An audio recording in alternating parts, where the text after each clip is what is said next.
students, how are you all? Hope you all are doing very good. Today students, we are going to start our 12th chapter of class 6, which is about motion and measurement of distance. Okay, let's start the chapter.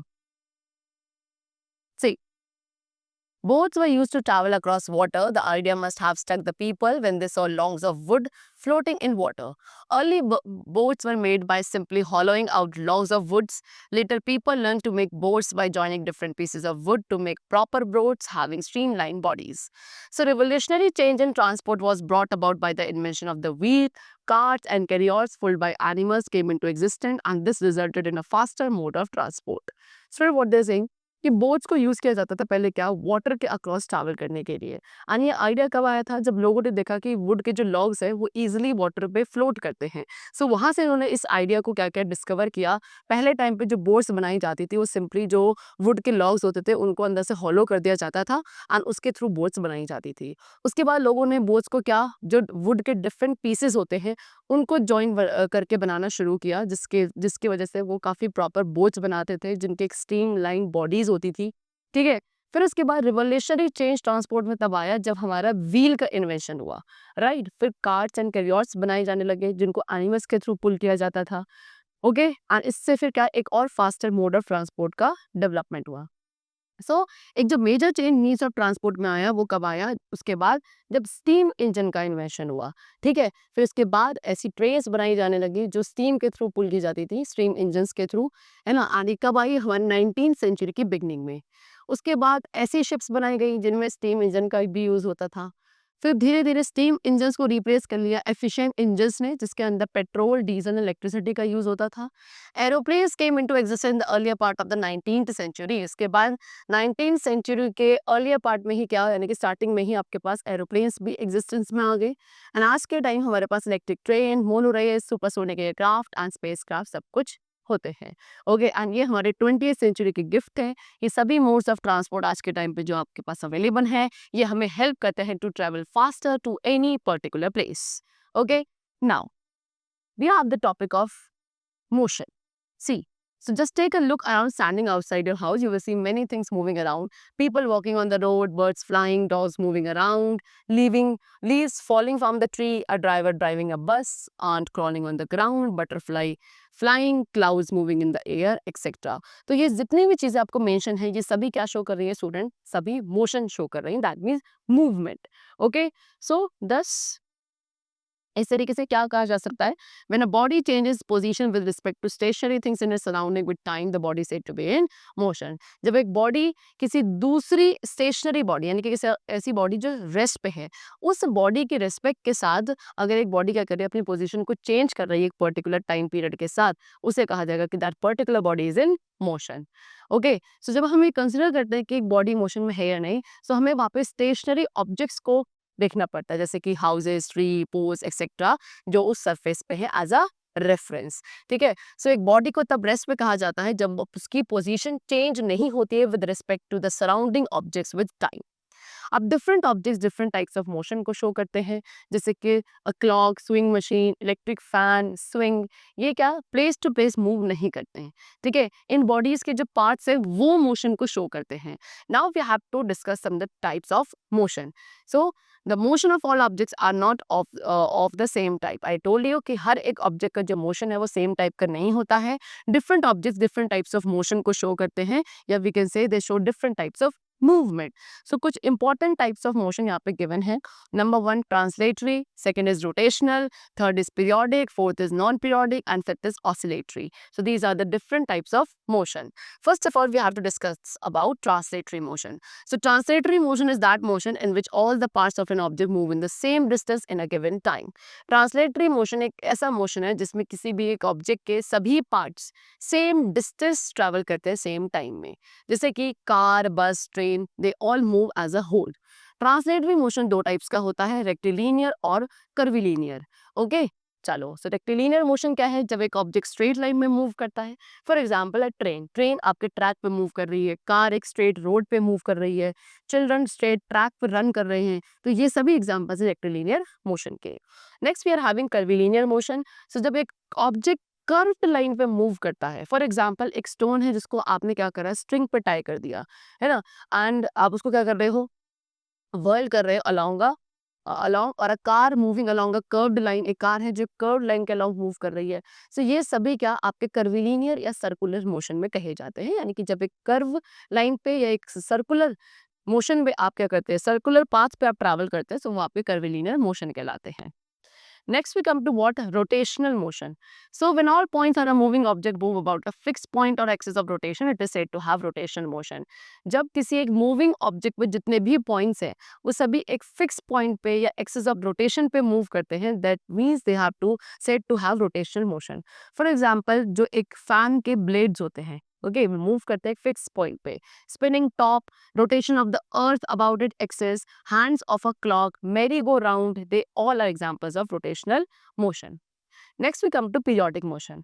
सो कुछ cases में जो objects हैं वो अपने motion को repeat करते हैं एक फिक्स इंटरवल ऑफ टाइम के बाद, एंड इसे कहा जाता है पीरियोडिक मोशन। फॉर एग्जांपल, एक पेंडुलम क्लॉक का motion, motion of the Earth, motion of a swing, motion of the needle of the swing machine, a branch of a tree moving to and fro, string of a guitar और tabla being beaten.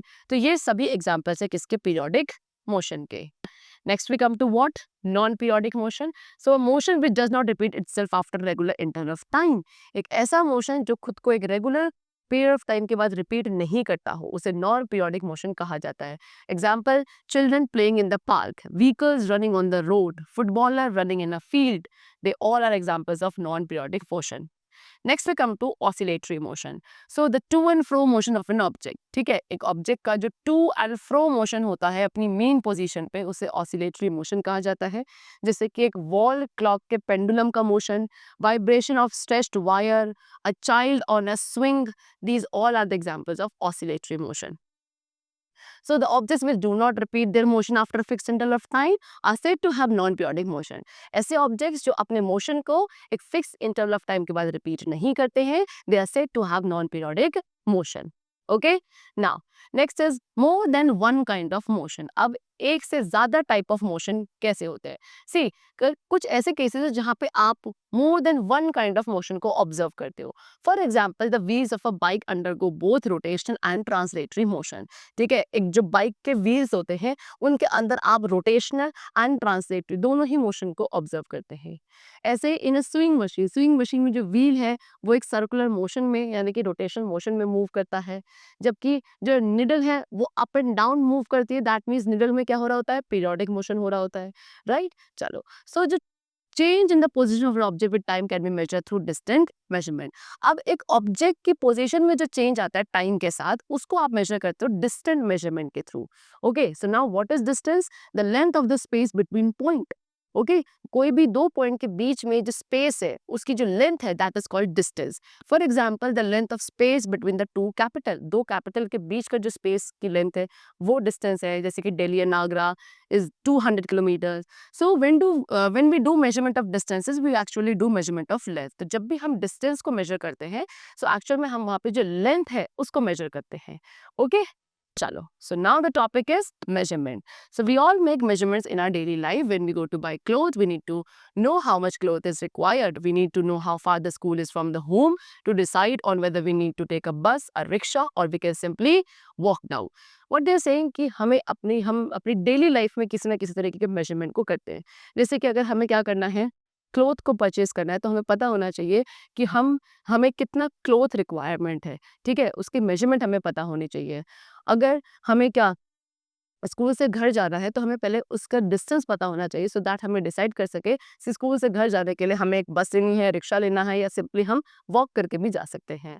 ठीक है, we need to know how much time it will take for us to complete a work. हमें पता होना चाहिए कि एक work को कंप्लीट करने के लिए हमें कितना टाइम लगेगा। सो हमारा बॉडी टेम्परेचर भी इंडिकेट करता है कि हमें फीवर है या नहीं। ठीक है, अगर आपको ट्रैवल करना है से आगरा, तो आपको पता होना चाहिए कि बिटवीन दिल्ली एंड आगरा कितना डिस्टेंस है, सो दैट आप ये एस्टिमेट कर सके कि कितना टाइम आपको लगेगा वहां पहुंचने के लिए। So that means what, measurement जो है हमारी डेली लाइफ में एक बहुत इंपॉर्टेंट रोल प्ले करता है। They have given you some few examples regarding that. Okay, so in olden days people use different parts of the body such as a hand span, a foot, arms length etcetera to measure length. So पहले time period में, पुराने दिनों में क्या होता था usually बच्चों, क्या वो सभी लोग अपने बॉडी पार्ट्स के डिफरेंट बॉडी पार्ट्स को यूज करते थे मेजरमेंट के लिए। जैसे कि एक हैंड स्पैन को यूज कर रहे हैं, फुट को यूज कर रहे हैं, आर्म लेंथ को यूज किया जा रहा है। किसी भी लेंथ को मेजर करने के लिए पहले डिफरेंट बॉडी पार्ट्स का यूज किया जाता था, ठीक है। अब measurement means the comparison of an unknown quantity with some known quantity.